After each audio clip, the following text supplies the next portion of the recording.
Going on, everybody? Welcome to the Weekly Wizard Podcast. We're here to talk comics. Oh man. Today we're going to be talking about Hulk and Hawkeye. Okay, a little a sequel to an episode we did a few weeks ago. I'm jazzed. Yeah? Oh yeah, man. Yeah. How excited do you think I was at the end of Hawkeye? Dude, okay, so for those of you who haven't been watching, Warren is a massive Vincent D'Onofrio fan, and Vincent D'Onofrio played Kingpin in the Daredevil Netflix show, and he's been talking about it every time we've talked about Hawkeye. It's got to be big guy, the uncle. It's got to be Vincent D'Onofrio. Vincent D'Onofrio, and finally, this week, episode 5. It's kind of a grainy little reveal at the end there, but we know, and we were all, dude. You squealed like a little girl. I swear. I was sitting there watching it with my girlfriend, and she was like, "Oh, who's that guy?" I was like, "That's the guy Warren's been so excited about."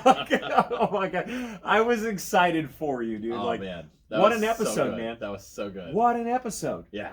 Like, that was probably the best episode thus far. Yeah, wowzers. Like, that was... So...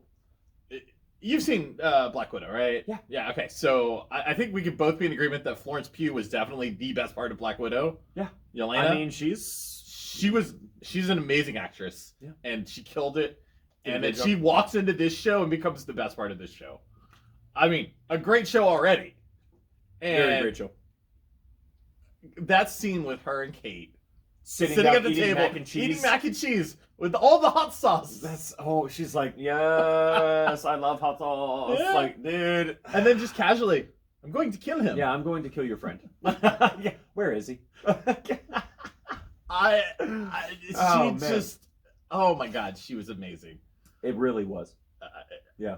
She is quickly become my favorite part of the show. Now, we haven't actually seen Vincent D'Onofrio I was about to say, action not yet. your favorite part of this. Hopefully that'll be next week. We have not seen him in action yet. Yeah. But, oh god, Yelena was awesome. I really like, I like her, her chill.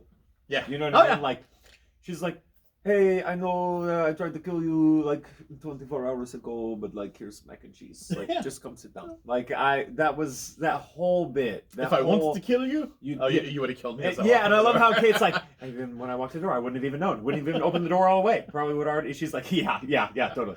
And what was that part where she's like, oh, during that fight, I totally beat you. And she's like, you beat me? And she busts out. She's like, you're so funny, Kate Bishop. I love it. Like, you keep saying my name. Dude, yeah. My full name. Just so you know that I know it. So that I know that you know it. So funny, dude. Like, that was such a good little back and forth there. Yeah. And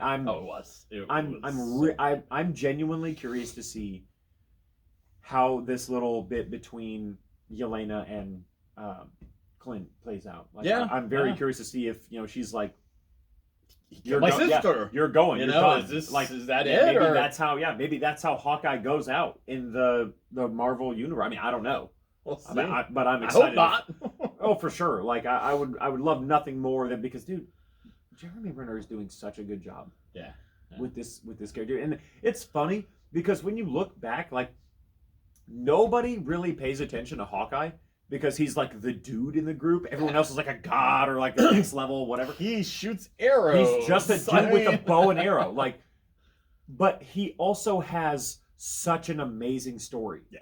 Throughout the Marvel Cinematic Universe. Like, and he has these amazing scenes that, like, people kind of sleep. Like when when some of the Avengers go to like his home and like find out he has a family. Like, these like moments where you're like, are we sleeping on Jeremy Renner? Right. Like, well, what about his introduction when wasn't it Thor when he's up at like in Avengers where they're watching the Tesseract at the very beginning before the facility collapses? Yeah. And he's up in the thing like he's like, I told you to keep it close. He's like, I see better from afar. Yeah. Bro, oh man. And then like him with like the Ronin, like where he's in Endgame when he's like, oh dude, like seeing him back in the Ronin, such a story going on, dude. Like, And when he took if it was Civil War, when he took them to his home. Yeah. Oh yeah. Dude, like talk about being like the glue that's holding the team together. You know what I mean? Like people have been overlooking him for 10 years now. Seeing more of his backstory now with the show, we didn't know exactly like what he was. He was just an archer. We know he worked for Shield. Yeah, no, he was a Shield assassin.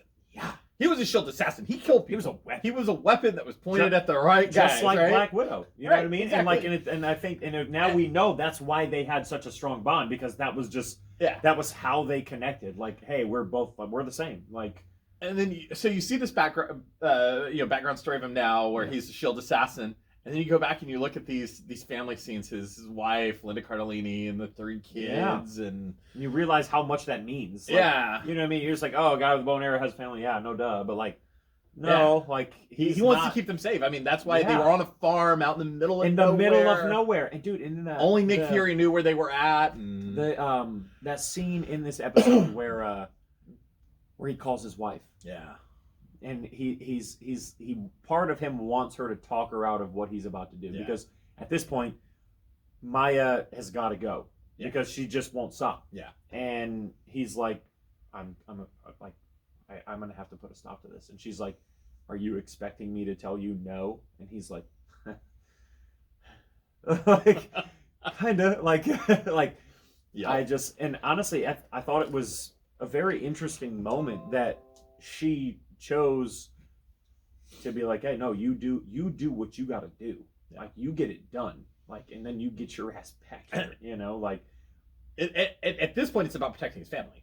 100%. And that's what it's Maya has all that information. For him, that's what it's always been about. True. That's why he's been through everything he's been through. Like, that's why he became the Ronin. That's why he did, you know what I mean? Like, it was all about his family. Like, he lost his family, he lost his mind, and he was like, you know what? I'm gonna do what I do best. I'm just gonna off people. I'm gonna kill criminals wherever. And now his back. It's like the only thing that matters is not having that happen again. Like, I thought it was very interesting that the wife was like, "You're clear for takeoff." Like, and she's like, and real chill, real cold about it. Kind of. She's just like, "You do what you got to do.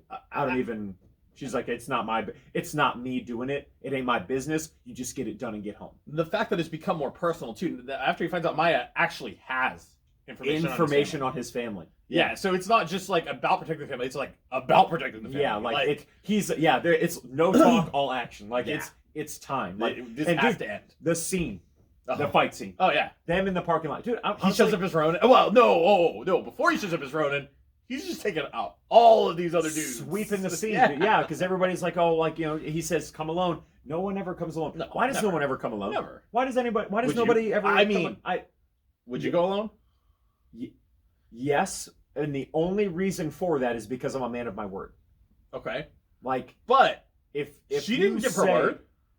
Right, but he said come alone, and she's like, but to me, that would mean, like, if you said, hey, come to the comic shop alone, like, I'm not gonna roll up with like my dudes. You know what I'm saying? I'm also like, not gonna kill you. True, but what are like, how does that work out? Because think about it like this: like, if you bring dudes, that all it does is just it's bad karma, bad juju, bad. You know what I mean? Bad everything she's out a bad there. Guy.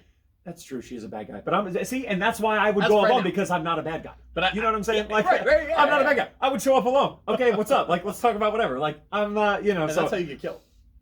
But, I mean, hey, if I gotta go out by the Ronin, I mean, first of all, I'm certain I deserved it, and second of all, cool, super cool. Like, let's that retractable sword. Yeah, just make it quick, please. Like, that would be like, hey, if I gotta go out by a superhero, all right, let's go. Like, you know, that's not the worst way to go, dude. And then seeing him in the Ronin costume again, that was pretty awesome. It was really awesome. You know what though? The fight scene in the parking lot kind of bummed me out. Really? Yeah, I don't understand how she's just giving him the business. You know? I mean, she's been training her whole life. True. And I want to say, her name is like Alaqua Cox, I believe is her name. Oh, I have no idea. So she is deaf and she is an amputee. Like, these are facts. So the actress. That's what's killing me. And so she is supposed to be like a Daredevil character. I mean, she originally appeared in Daredevil comics. She was a villain for Daredevil. who worked for Wilson Fisk, Mm-hmm. and so I mean, she's been training her whole life just like Daredevil has. But instead of being blind, she was deaf, you know. But yeah, see, I mean, yeah, I guess that changes it a little bit, but at the same time, I was but like, the fact that this actress has also been training and can do all these moves is pretty impressive too.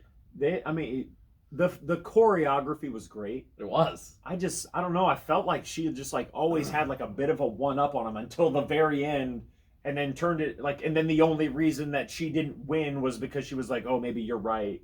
Like, But I mean, that's the beginning of her redemption. You know, Kate Bishop obviously stopped the fight or whatever, but you know, and I'm just sitting like, Hawkeye just about got took out by a deaf amputee. Like, that seems, you know, that works for Wilson Fisk. What? I mean, come on, the Kingpin of Crime is not gonna just hire a nobody. Yeah. Well, I mean, like, if it was like Punisher, I'd be like, that makes sense. But this is, you know what I'm saying? Like, I guess it's because I don't know the character enough.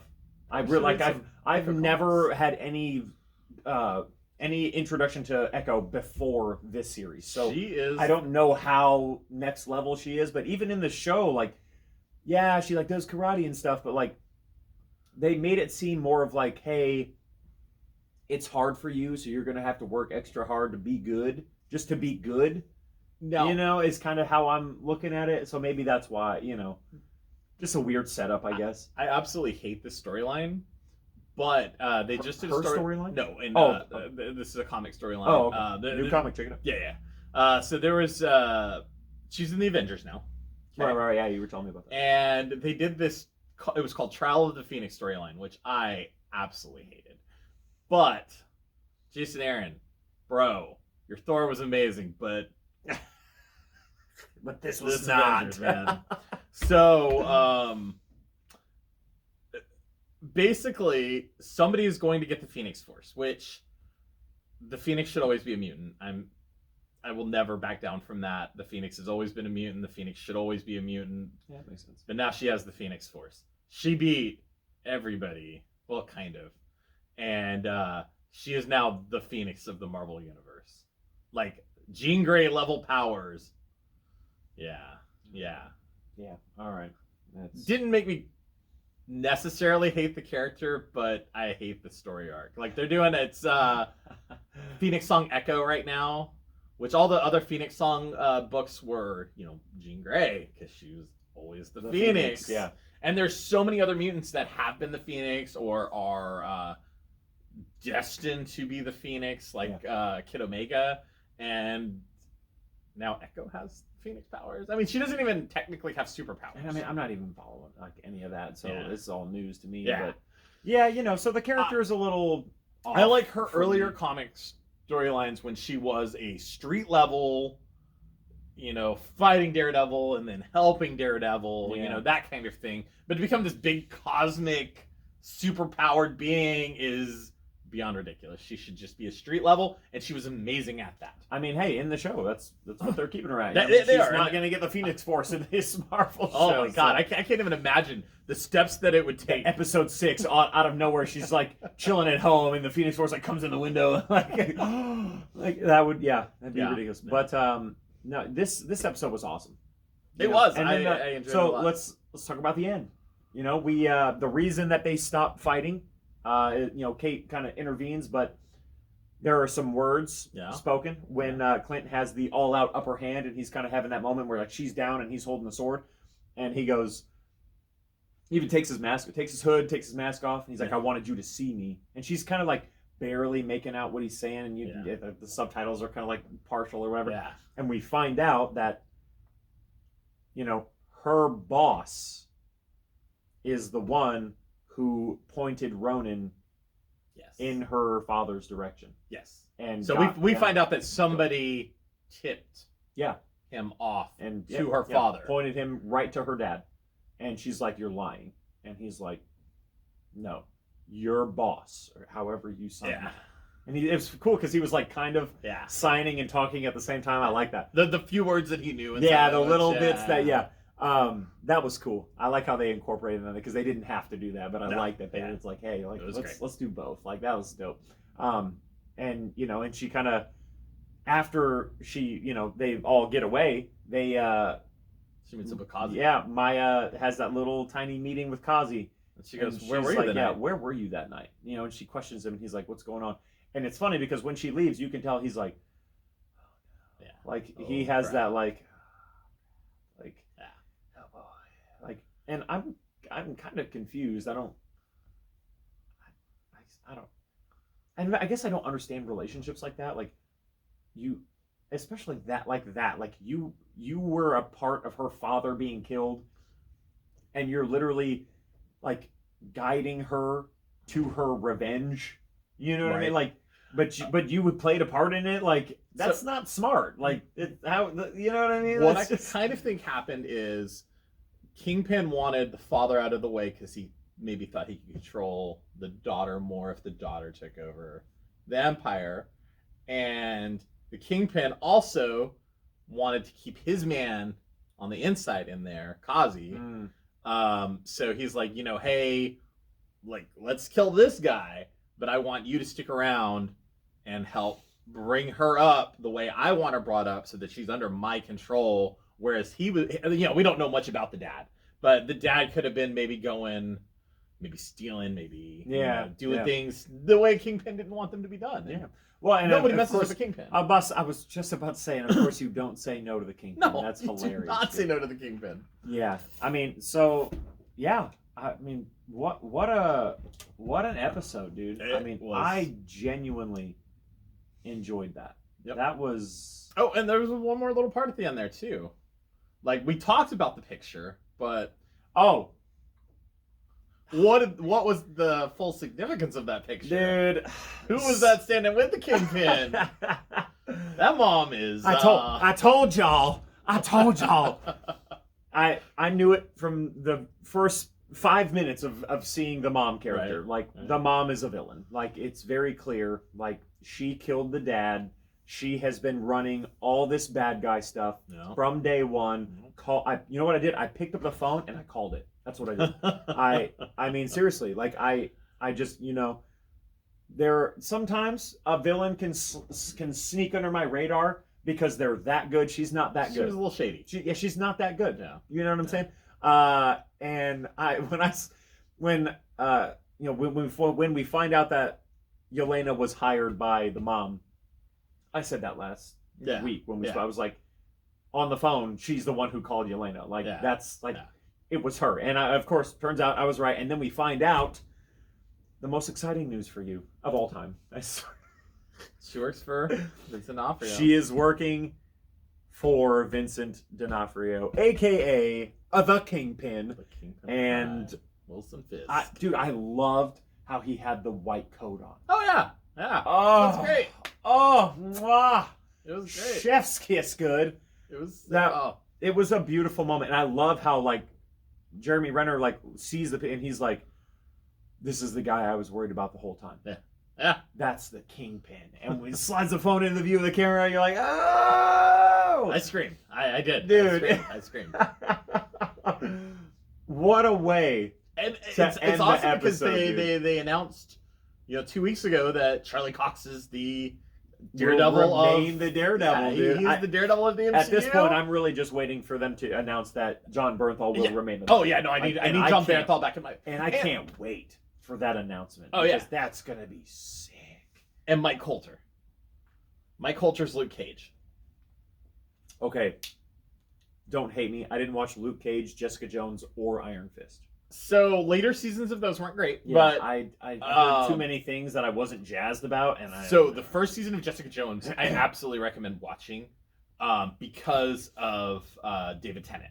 So he plays the Purple Man, and that first season is so dark. Now, I mean, and I like the girl who plays Kristen Ritter, Jessica Jones. Yeah. So she was great. Maybe I'll check it out. Season 1 is definitely worth watching. Season 2 and 3 kind of go off the rails. They did. I felt that they did Hellcat wrong. And so I didn't like the later seasons of Jessica Jones. Yeah. But the first season is masterpiece. It is... David Tennant kills it. Okay. Like, do you know much about the Purple Man? No. Okay, so his power is anything he says you will do. Oh no, ain't nobody got time for that. Oh yeah, no. No, So he that's- like That isn't that doesn't one of the people from Umbrella Academy have that ability? yeah. Yeah. But she yeah. has to say like I heard a secret or something like that, and Yeah, and I then heard say a it. secret that you were. So she has to like actually like do something to get her power to work. He just walk over there and you walk. You walk over there. Yeah. Nah. So he like that's next level. kept her as like a sex slave for like years, and so this whole season is about her trying to get over the trauma of this, and then he comes back. That's messed up. Oh, it's such a dark season. It is so good. Hey, if that's if it's that gritty and if it's that real, I'll okay. Yeah. That's those stories, man. That's what gets me. All right, I'll check. Luke Cage was also like the first season of that was so good. Now it did kind of drop off about the midway point, and then like the final bad guy was kind of lame. But the person it was the bad guy of that show that made that show so great. And he is now our Blade of the MCU. It's Marshall Ali. Oh, really? Hey, okay, I love that guy. He was the bad guy. Okay. Through part of season or the first season. So cool. No spoilers there, but So Mike Coulter is an amazing Luke Cage. I love him as Luke Cage. He was so good. But Marshall Ali, he was, the best part of that show. And then the guy that played Danny Rand, I don't remember his name in the Iron Fist show. I know the actor, but yeah. He was in Game of Thrones. Yeah, I can't remember his name. Things, man.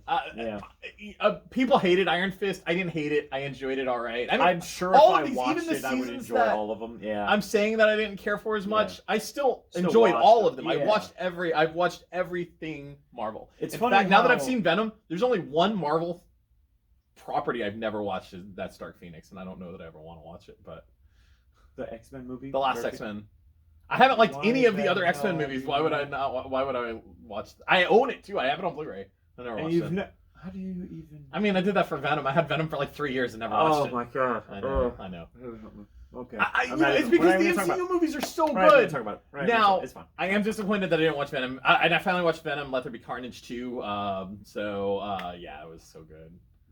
The movie was. You're welcome. Very, very, very goofy. Very good. Goofy. Loved it. It was great. I loved it. I loved it. Oh shoot! But yeah, so Hawkeye, Venom, and what's his name? Venom and Eddie talking to each other is. Oh yeah, they're comedic duo. They couldn't have done it better. It's funny because there are people who hate that. I don't get it. There are people out there who are like, it's not supposed to be slapstick funny, and I'm like, these are obviously people that have never read Venom comics. I'm like, how would it not? Like, you have an alien in your head that's new to this planet. Yeah. Like, you pull out a chocolate bar. Eddie, like, what's that? Like, what is this, Eddie? Chocolate. I love it, dude. I love it. Me personally. Like, I'm glad you do too. Did you know that that's Tom Hardy doing both of the voices? Yeah, doing both of them. Yeah. I read about that and I was like, amazing. This makes it so much better. It makes it even better. He's literally talking to himself every time, dude. So good. The whole time. It's great. But we'll bring it back around. Hawkeye was great. Hawkeye was great. We got one episode left. 6.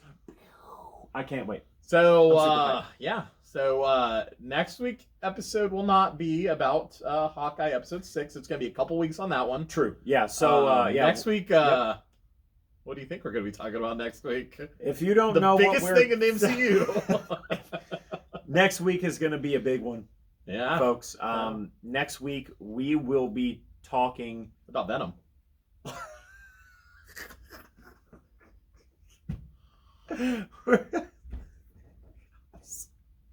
I wasn't ready for that. We're gonna be talking about Spider-Man: No Way Home, which some of us may have already seen that. We wanted to give everybody at least a week, so that's why this week's episode is about Hawkeye and Hulk, which actually is an amazing segue. Yeah. What did you think of Hulk, dude? The last time we talked about it, you were talking about what happens when he ups the power. Well, what happens when he ups the power? Level 2. Gosh, man. Level 2 is like Fin Fang Foom level monster. Is that who that was? Yeah, it was Fin Fang Foom. Yeah. Oh my god. Okay. All right. So and it wasn't just Fin Fang Foom. It was like a room full of monsters. So as big as Fin Fang Foom. A couple weeks ago, we talked about the first issue of Hulk, where Donny Cates started his new Hulk run, and wow. Yeah. Wow, he wowed me. Wowed a lot of people. This issue was amazing. And he left us on a really killer cliffhanger. I have 8 more subscriptions for this one than I did Immortal Hulk. Yeah. I mean, that Donny Cates That's straw. how good it is. Man, I'm telling you, dude, if Donny Cates touches something, Yeah. it's gold. No, Like, I loved Immortal Hulk. I haven't even read it yet, but I can't wait. Oh, it's Al Ewing. I can't wait. Oh. I know. Oh, so And good. so good. The first episode leaves us on a cliffhanger where Hulk steps through a portal to leave Earth. We don't know where he's going. We don't know why he's going. We don't know what. We really don't know anything. We don't know what's going on. Starship Hulk, the Smashtronaut. I love that. That title of these books, man, it's killing me. So Bruce Banner is inside of the Hulk's head. Yeah. Controlling the Hulk as if he is the Hulk. The Hulk. Yeah, he's just it's like the Hulk has become Bruce Banner's avatar. Yes. In a video game. And he's just running around doing anything that the Hulk can do, but with his brain. And then the Hulk personality is trapped in a room. And Bruce Banner has the engine room. The engine room. Yes. I love that. And the angrier he makes the Hulk, the angrier the Hulk avatar becomes. More powerful he becomes. Yeah, the more powerful he becomes. So what was the first level again? The first stage was literally just is infinite armies. Infinite armies, yes. Infinite armies. Helicopters, tanks, drones, just coming at him. That was level 1. Level 1 is infinite armies. Yeah. Infinite. Infinite. Oh, yeah, okay. Non-stop armies. Okay, yeah. I mean, he's bulletproof. No big deal. Yeah, no, totally fine. Okay, infinite armies. Yeah, level 1. Okay. Then we move up to level 2. What was level 2? Monsters, dude. Which one of them was apparently Fin Fang Foom, which is a legendary dragon. Yes. And I love that as this is all going on, as the Hulk is in this engine room, every time something pops up and is like becoming an inconvenience to him, he's just like, Banner. Like, when, not if, when the Hulk gets out of that room. Yeah. Oh, it's going to be a nightmare for Banner. Banner is going to catch those hands. Yeah. And I cannot wait to see how that plays out, dude. Like, I mean, it's literally every time. Like, in Infinite Armies, he's like, he gets hit with a missile in the back and he's like, oh, Banner? Like, nope. Drone. Like, in level 2, monsters, he grabs a lead pipe to smash these monsters. He's like, Banner. Like, level 3. Oh my God, level 3. Level 3. So as this is going on, Hulk is still traveling through this dimensional rift or portal or whatever, and something latches on to him. Yeah. We don't know what it is, but it's something. And so he needs a little more power. Yeah, he needs a little more juice for the Hulk's physical form to power through and survive whatever it is that's going on, which is funny because Hulk can survive literally anything. Right? And so he cranks up to level 2, and then his diagnostic system is like, hey, like, this isn't enough. Like, we're not going to make it. He's like, level 3. And they're like, oh, I don't advise that. No, not yet. And level 3. Level 3 is giant size Wolverine. A giant Wolverine. And what's my word. Awesome is it is OG Wolverine. It is the Wolverine from 180 and 181, yeah. dude. It's that Logan. That costume, but just way big. Dude, he's like 100. He makes the Hulk look small. Yeah. Like really small. Yeah. Like I love how they choreograph that. Like you'll see Logan, he like stabs his claws into the floor trying to hit Hulk, and the Hulk has to grab the claw, and then like he's like bear hugging it and like rips it. Like, and that part blew me away. Yeah. When he rips Wolverine's claw, and you see it, like there's blood and bone, like detaching. Like, how, dude? Hulk is on one, dude. Like, oh my gosh, man. That fight scene. And what was really crazy was right at the beginning of the episode, there's there's like a few people, we don't know who they are, but they're in that dimensional rift, and they're like, stop. We patrol this, whatever, you can't be here. And Hulk just flies through them. Yeah. He just like just like he did the monsters. Like I love how that was how he was beating them. He wasn't like fighting them. No, he's just jumping through them and just like spearing them with his entire body. Like Yeah. And he did the same thing to those whoever the police were in that little rift or whatever. He just and they're like I love Ryan Otley's work on that. Where like that main dude is kind of like half of his whatever. He's just like flying through the rift. Like that was awesome, dude.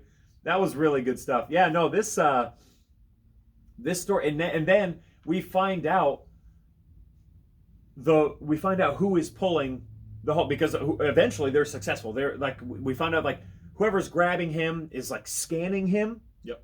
And doing something, and Bruce Banner inside the Hulk's mind is panicking, freaking out, like he's having like kind of some catastrophic failures going on in his little control panel or whatever, and he gets pulled through, and we find out that it's Bruce Banner, pulling him, through this rift. Like, I guess we're talking multiverse now. I guess that's what we're doing here. Like, I guess Donny Cates the next issue has some massive plans. And this is a 6-part story arc. So Smash or Not is 6. Oh, yeah. I'm hyped. So this was part 2 of Smash or Not. So we got 4 more parts to go on this one. And I'm about it. That's okay. Yeah, no, that's gonna be wow. I mean, I loved the first episode. Or the first issue. Second issue was amazing. When I'm talking about a Hawkeye, like with my wife and stuff like that, I say issue all the time. That first episode was great. I'll catch myself doing that. But yeah, no, I read so many comics. It's just that's great stuff, man. I'm excited for issue 3. Yeah, I me think too. It's gonna be great. I can't wait. Let's talk about some other books that came out though. So books that are coming out this week. So one that I am very excited about. It's called Batman: One Dark Knight. Yes. So this is written and drawn by Jock, who is an incredible artist. I don't know how he is as a writer though. I've seen his art a lot. So we're gonna find out. Very curious to see where that one goes. Let's see here. Darkhold Spider-Man. So this Darkhold series has been like twisted versions of the Marvel Universe, and so far all of the stories have been really good. And this one's going to be about Spider-Man. So like for instance, like the Wasp one, basically instead of being abused by her husband, she just wasn't like taking any crap. And like the Iron Man one, he gets fused to his armor, and like they're dark, and I've enjoyed them so far. Okay, so I can't wait to see what happens with that. That was good stuff. Hawkeye Kate Bishop issue 2 comes out this week. Kang the Conqueror number 5. This is the final issue. They're retelling the origin of Kang, but it's a different Kang, so like they can just like kind of retcon stuff, and because I mean Kang's like the time guy. So it could be any point in his. Yeah, it could be him from anywhere. Yeah. So that's been a lot of fun. One of my favorite series right now is Moon Knight. And I've Moon been Knight hearing 6 nothing but good things, man. Is out this week. Moon Knight 6 is going to be amazing. Moon Knight. King Conan. So I was never a big Conan fan until Marvel got Conan back. Yeah, and I've been reading all of the Conan books, and they're fantastic. Yeah, I love them. So King Conan 1 is out this week. Miss Marvel Beyond the Limits comes out this week. So there hasn't been a Miss Marvel one. God, it's been about a year or so since the last issue of Miss Marvel came out. So she's about to get her own show. Okay, so Nightwing 87. I'm very excited about this. Actually, I have a copy here. Sneaky peeky, Yeah, I cannot wait to read this. This is going to be my copy. So basically, this whole issue is one continuous drawing. Every page, like if you laid this out, every page connects together as one long continuous picture. What? Yeah. How cool is that? Yo, okay. Tom Taylor is a master storyteller. That's cool. I have loved his run of Nightwing. And actually, this was one of the books I cut. Remember, we were talking about cutting books. This is one of the books I cut for my subscription. But then I found out about this, and I'm like... Yeah. They've been advertising these statues. They're 1/3 scale, so that means they're like 2 feet tall. These are like $1,500 ish. Yeah. Very excited about it. Let's see what else. Sword. I love Sword. I'm a big X-Men guy. Venom issue 3 comes out. Yeah. Al Ewing. And the final issue of the Trial of Magneto.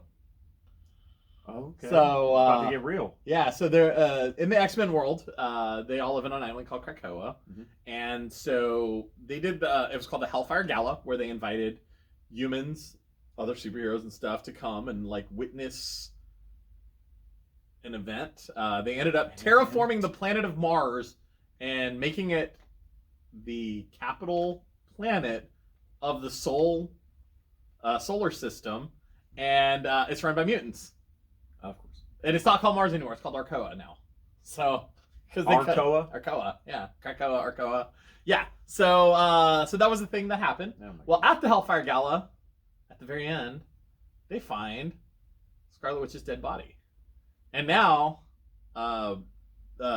Magneto's been on trial for this. Kind of not an actual trial, but like trial of public opinion. Everybody thinks that Magneto killed her. Well, then she comes back, and they're like, "How did this happen?" Well, she got resurrected because the resurrection protocols mutants are weird. Yeah, And mutants are weird. They super are, yeah. And so at the end of issue 4, I know, all the time. Just talking about she says, "I know who killed me." End book. Wow. So I need issue 5 in my life right now. I want to know who killed Scarlet Witch. Hey, you're about to find out. I'm about to find out. It's gonna be someone you didn't even expect. Right. So hey, some good books coming out. Yeah. No, right. I'm very excited. Also, Avengers Forever #1. I don't know what exactly it's going to be, but it's written by Jason Aaron, and I believe it's going to tie into. It's probably going to be good. I mean, Jason Aaron does good work. He did good work on Thor. Trial of the Phoenix, man. Trial of the Phoenix. We all have ebbs and flows. You know what I'm saying? So, ladies and gentlemen, friends, I really hope that you enjoyed this episode of The Weekly Wizard. Like and subscribe. Y'all know the drill. And also, big shout out. We now have 87 subscribers. Woo! We're almost to 100, guys. We're right there. Right there. And it's because of you guys. Thank you guys so much for the love and support. We truly appreciate it. It's why we get to do what we do. It's why we do what we do, you know? So, we will see you next week when we talk about Spider-Man. What? I haven't seen it yet. Maybe I have. It's a good movie. Go watch it before we talk about it. Peace.